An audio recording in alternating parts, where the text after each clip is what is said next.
What is up, everybody? Meriden Gaming here, and we're back for another World of Tanks Tech 3 Tank Showcase and review. Today we're taking a look at the Tier 10 Russian medium tank, the K91.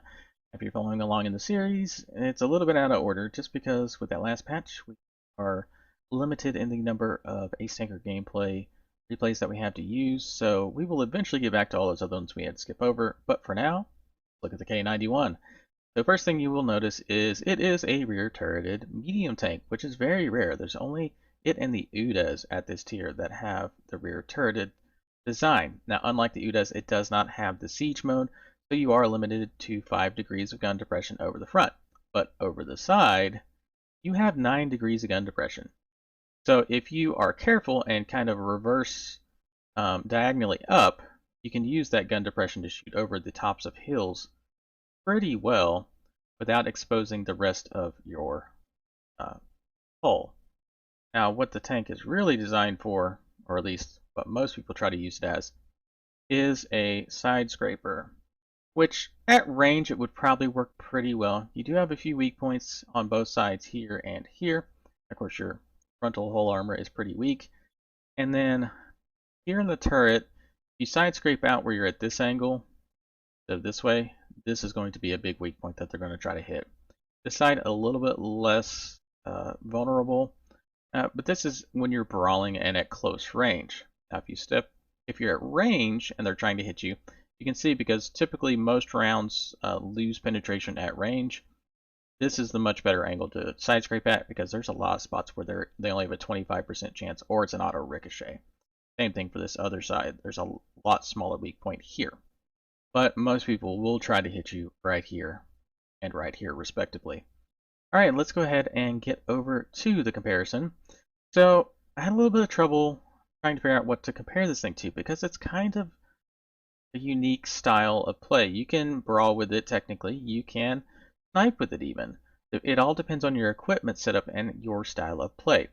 So we threw in the UDAs just because it is another rear turreted tank. It's kind of one of the more premier snipers at tier 10, along with the Leopard 1 to have a true sniper. And then I put in the Object 140, which is kind of like the middle ground. It can do just about anything you want it to, as well as the K91. So let's go ahead and get to the stats. So DPM, see this. It is at least 100, if not 200 to 300 points more than everything else here. This has an amazing reload time. Look at that, 6 seconds. We can get that down to probably 5.5 or maybe even 5 flat with the right crew and right equipment. So you can almost get 2 rounds into most of these other guys. Well, if they're stock. Of course, they'll have a little bit more, but you definitely have to make use of your reload time to get more rounds into your enemies because your damage, not great. 320, which is kind of low for a tier 10. The Object 140 has about the same, but of course it also has that fast reload. Whereas most of them are going to have that 10-second or so reload and do somewhere around 400 damage, 390 to 400. So that is one downside to using a tank. You definitely have to make reload time. But it does have really good penetration because your standard rounds are APCR, so you have 276 pen right up there with the Leopard. Now your gold rounds, but before we speak about the gold rounds, the shell velocity, 1700 feet per second or meters per second, whatever. Calculate it. That is amazing. I mean, that's better than everyone else here. You don't have to leave targets, basically. You can just point and click. As long as you're fully aimed in, you're going to hit that target. Now, if we go up to our gold rounds, we have heat. So that allows you to not have as much, you don't have the degradation of penetration at range with that 330. That does decrease your shell velocity down to almost half at 950, so you will have to lead. So kind of a trade-off. I would probably end up using a lot of APCR just for that shell velocity, as long as I know I can pin them. If I do need to pin them, and I know that that 276 is kind of right on the border, then I'd start loading the heat rounds. Alright, let's get down to aim time. So 1.63, same as the Leopard. Anything under 2 is amazing. Honestly, I won't even touch this. You'll just get the, I would just end up using the bonus from Brothers in Arms and Vents to decrease that. And I mean, this thing is amazing when it comes to the dispersion aiming in quickly. Then we get down to our dispersion. 0.32. So basically right in between, not quite halfway in between the other sniperish tanks and the leopard that is the true sniper. But if we throw in improved aiming on this thing, get you down to 3. So definitely can use this as a sniper. Kind of, like I said, it depends on the equipment you load on this thing. Then our gun depression, 9 degrees over the sides, only 5 over the front, so you have to take that into account. And then the other thing you have to worry about is the fact that it is not a truly full traversable turret. It is only basically 3/4 one way, 3/4 way. Alright, then we get down to our speed. So this thing is decently fast. It's not the fastest like the Leopard, because it does have a bit of armor compared to everything else here.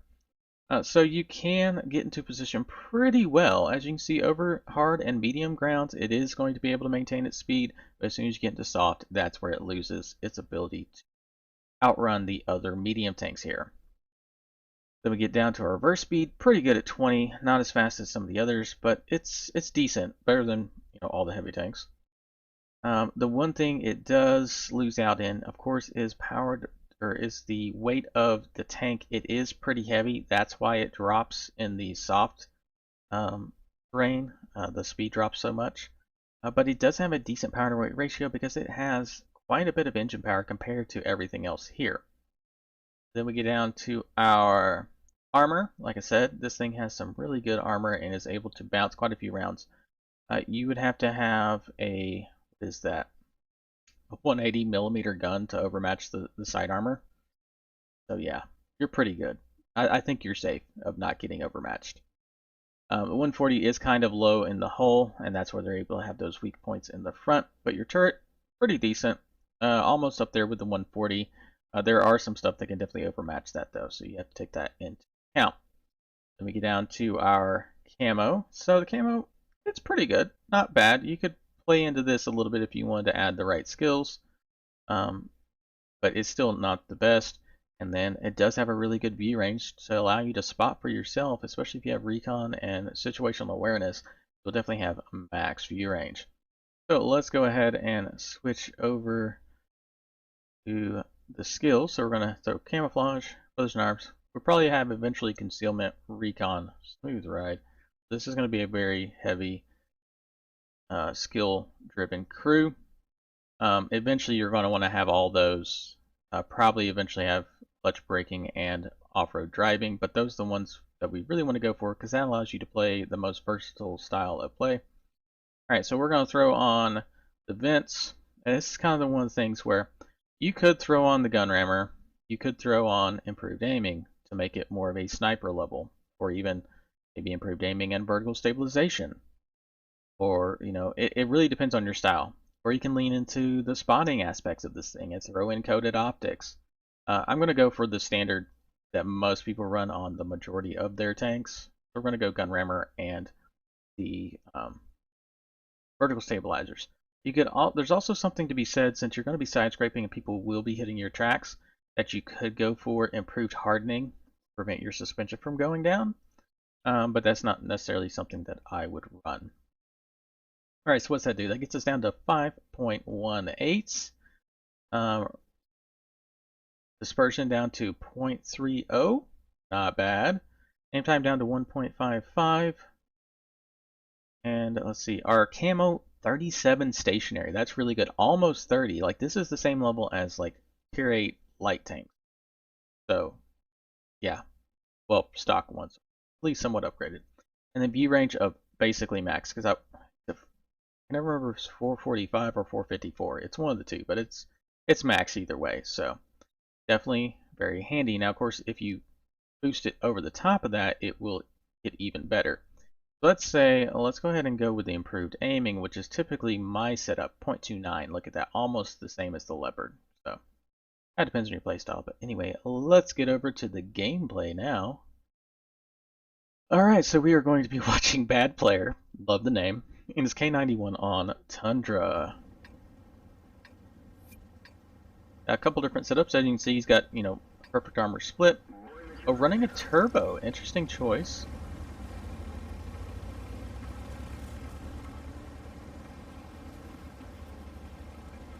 And food. So went the fire extinguisher, he might actually have firefighting on the crew, which would basically make the, whatever you call it, fire extinguisher a moot point. Oh, already spotted. Hold on. Go ahead and increase the size of that. The Progetto spotted him coming across. Gonna make it in time. Oh, there's a couple guys. Got lucky and bounced those rounds there. Very nice.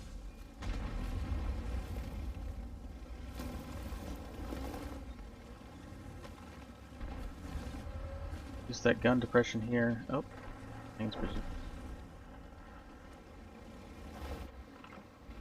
Alright, yeah, gonna use the gun depression over the side. Tried to snap a shot in there, didn't quite get it. Oh, unlucky there. Round did not go quite where he was aiming. There's one. Two. It's using that gun depression. Be a little bit difficult. Oh, left him on 8 hit points and boom, dead. Nicely done. Took that. Oh, there's a Chrysler. That's one of my favorite heavy tanks. But he took that STRV from full down to nothing rather quickly. Okay, see, look, now he's loading the heat rounds. As you can see, he's using the gun depression of the tank over the side in order to not expose himself quite as much. At least Chrysler doesn't know when to give up. Sat there and took a couple rounds. Now he's finally retreating. Oh, well now what's another Chrysler move back up.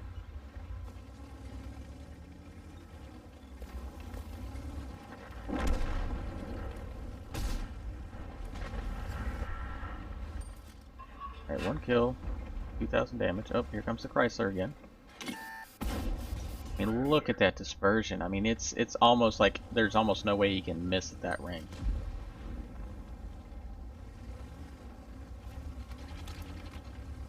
Keeps looking around, see what's available to shoot. Okay, here we go. We got a CS-52 here.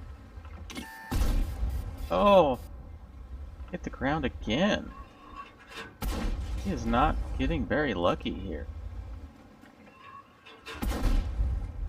Fire a couple more rounds into there. Okay, fast reload, really good dispersion, just getting a little unlucky on a couple of rounds there. Ooh, oh, I thought he was going to have him. Oh, there's something over there. Oh, you might get a shot. Oh, there you go. Nice kill. There's the light tank.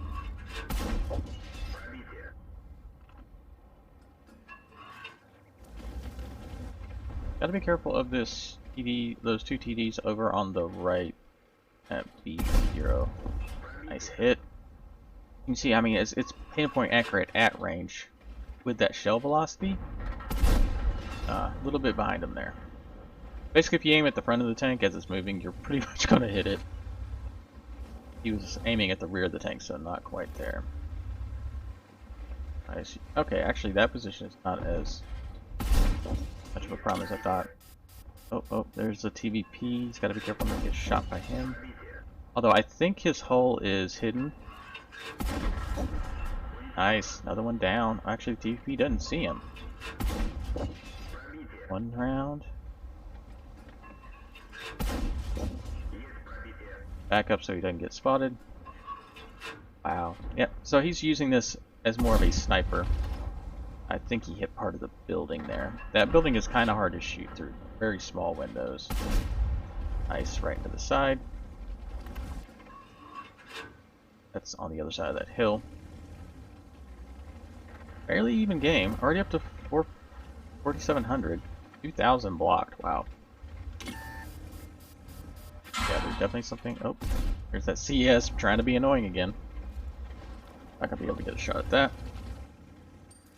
Chrysler still here. Switching to his APCR. So you can have a couple fast moving rounds, probably for later shots. It's a very close match. They are fairly evenly matched for both teams here. Both health and that 2 down.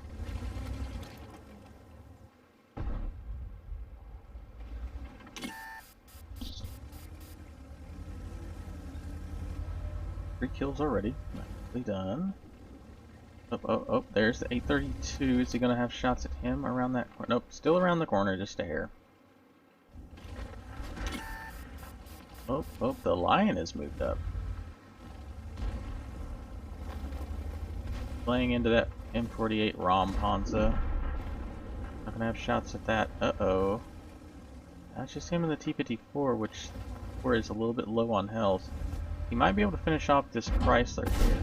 There you go, nicely done. Oh, the Udas has moved over there as well, but he is hidden behind a bush. Gonna lay into this lion. We're trying to get away. Like, I will deal with this lion. Oh, there's one. The lion's an autoloader, so. Oh, there's the Udas. One more. Down. Very nicely done. Used a little bit of his hit points there to get that, confirm that kill. Alright. Take a look around, see what he's got shots at. Doesn't have shots at that. They're switching between rounds. The TVP again. Trying to figure out what he got spotted by.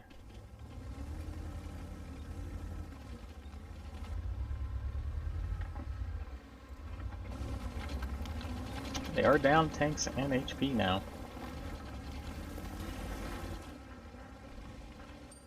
Over here, see if he can get shots on. Oh, there's a light tank.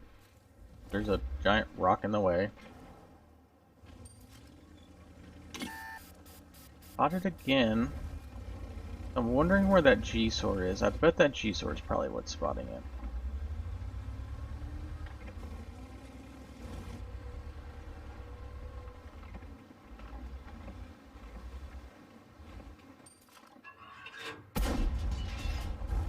Taking a blind fire there, seeing if he can finish off that PvP. Already up to 5 kills. Nice.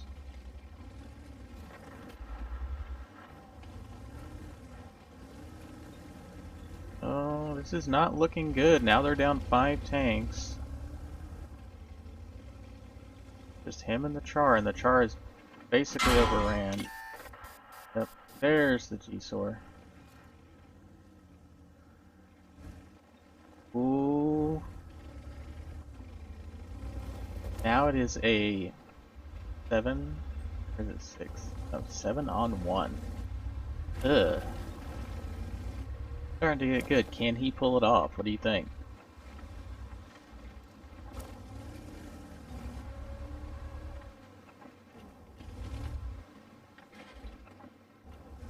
$6K damage. Oh, there's the TVP. Nice. Oh, here comes the light. A reverse back. Oh, and there's the Udas. Into the Udas. He's gonna push. Udas while the other thing is trying to come all the way around on him. Nice. Now he's got the light tank here to deal with. Get it behind him. Nice hit. Now they're gonna play Ring Around the Rosie. That's an annoying thing when you're down to just one tank.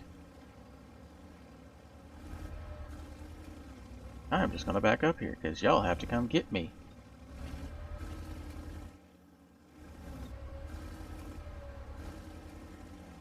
Up here they come.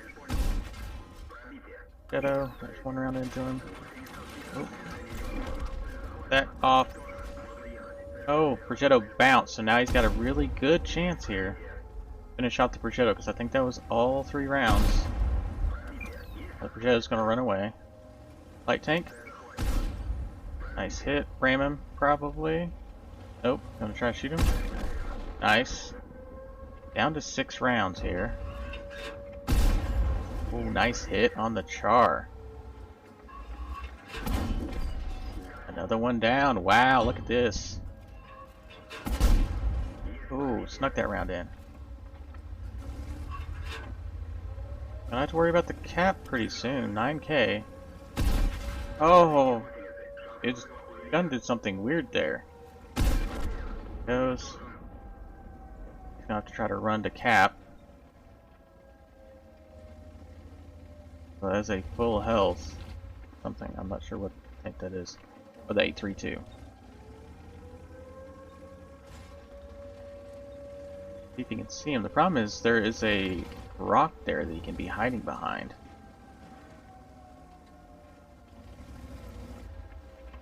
Get a reset from up here. Force him to come up to him. I don't think he's going to get the reset here. Dude had to run. I'm sure he's behind that rock there. That big rock next to the flagpole. Yep. Well, that's pretty sad. 11 kills, 9,100 and 4,500 blocked. Not bad at all. So let's go ahead and pause that and get over to the end game stats real quick. Ready. Alright, so it was a defeat, of course, because he got capped out. Ace Tanker, Fire for Effect, Shellproof, Master Gunner, Duelist, Bruiser, Fool's Medal for getting, I believe it's like a minimum of 8 kills, High Caliber, Top Gun, and Steel Wall. Look at that. That is crazy. 36 pinned shots, 9480 damage, 11 kills, quite a few critical hits, and was the first to spot quite a few of the enemies. That is insane. That is definitely how you play this tank. And that's going to be it for me today. This is Meredith Gaming. Don't forget to check me out on Twitch. I'm going to be streaming on Tuesdays, Thursdays, and Saturdays, assuming my job doesn't get in the way, because I work in IT, so a lot of projects end up running over my time, so I'm not able to stream. But I will try to be on Tuesdays, Thursdays, and Saturdays. Same name, Meredith Gaming, and I'll see you on the battlefield.